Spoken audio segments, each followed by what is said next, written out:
Gauribidanur Har Ghar Tiranga ಯಾತ್ರೆಯನ್ನ October 12 ಮಂಗಳವಾರ ರಾಜಧಾನಿ ಬೆಂಗಳೂರಿನಿಂದ ತಾಲೂಕಿನ ವಿಧುರಾಶ್ವತ್ಥಕ್ಕೆ ಹಮ್ಮಿಕೊಳ್ಳಲಾಗಿದೆ ಎಂದು ಯಲಹಂಕ ಕ್ಷೇತ್ರದ ಶಾಸಕ ಎಸ್ಆರ್ ವಿಶ್ವನಾಥ ತಿಳಿಸಿದರು.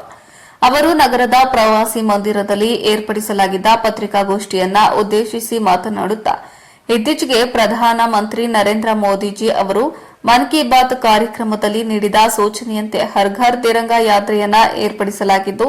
ಯಾತ್ರೆಯಲ್ಲಿ ಭಾರತೀಯ ಜನತಾ ಪಾರ್ಟಿಯ ರಾಜ್ಯ ಅಧ್ಯಕ್ಷ ಬಿವೈ ವಿಜಯೇಂದ್ರ ಹಾಗೂ ಇನ್ನಿತರರು ಭಾಗವಹಿಸಲಿದ್ದು, ಹರ್ ಘರ್ ತಿರಂಗಾ ಯಾತ್ರೆ ಬೆಂಗಳೂರಿನ ಹೆಬ್ಬಾಳದಿಂದ ಪ್ರಾರಂಭವಾಗಿ ಸ್ವಾತಂತ್ರ್ಯ ಹೋರಾಟಗಾರರು ಹುತಾತ್ಮರಾದ ವೀರಭೂಮಿ ವಿಧುರಾಶ್ವತ್ಥಕ್ಕೆ ತಲುಪಲಿದ್ದು, ವಿಧುರಾಶ್ವತ್ಥದಲ್ಲಿ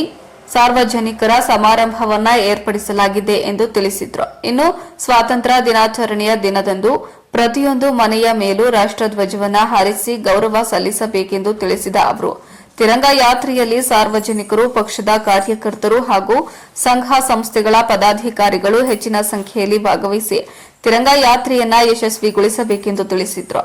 ಕಾಂಗ್ರೆಸ್ ಸರ್ಕಾರ ಭಾರತೀಯ ಜನತಾ ಪಾರ್ಟಿಯ ಮುಖಂಡರ ಮೇಲೆ ರಾಜಕೀಯ ದ್ವೇಷವನ್ನ ಸಾಧಿಸುತ್ತಿದೆ ಎಂದ ಅವರು, ಚಿಕ್ಕಬಳ್ಳಾಪುರ ಕ್ಷೇತ್ರದ ಸಂಸದ ಡಾ ಕೆ ಸುಧಾಕರ್ ವಿರುದ್ಧ ಎಫ್ಐಆರ್ ದಾಖಲಿಸುವ ಮೂಲಕ ಬಿಜೆಪಿ ಪಕ್ಷದ ಮುಖಂಡರ ಮೇಲೆ ಮೊಕದ್ದಮೆ ದಾಖಲಿಸುವುದನ್ನು ಮುಂದುವರೆಸಿದೆ ಎಂದು ಕಾಂಗ್ರೆಸ್ ಸರ್ಕಾರದ ವಿರುದ್ಧ ಕಿಡಿಕಾರಿದ ಅವರು, ಇದರ ವಿರುದ್ಧ ಪಕ್ಷ ಪ್ರತಿಭಟನೆಯನ್ನ ನಡೆಸಲಿದೆ ಎಂದು ತಿಳಿಸಿದರು.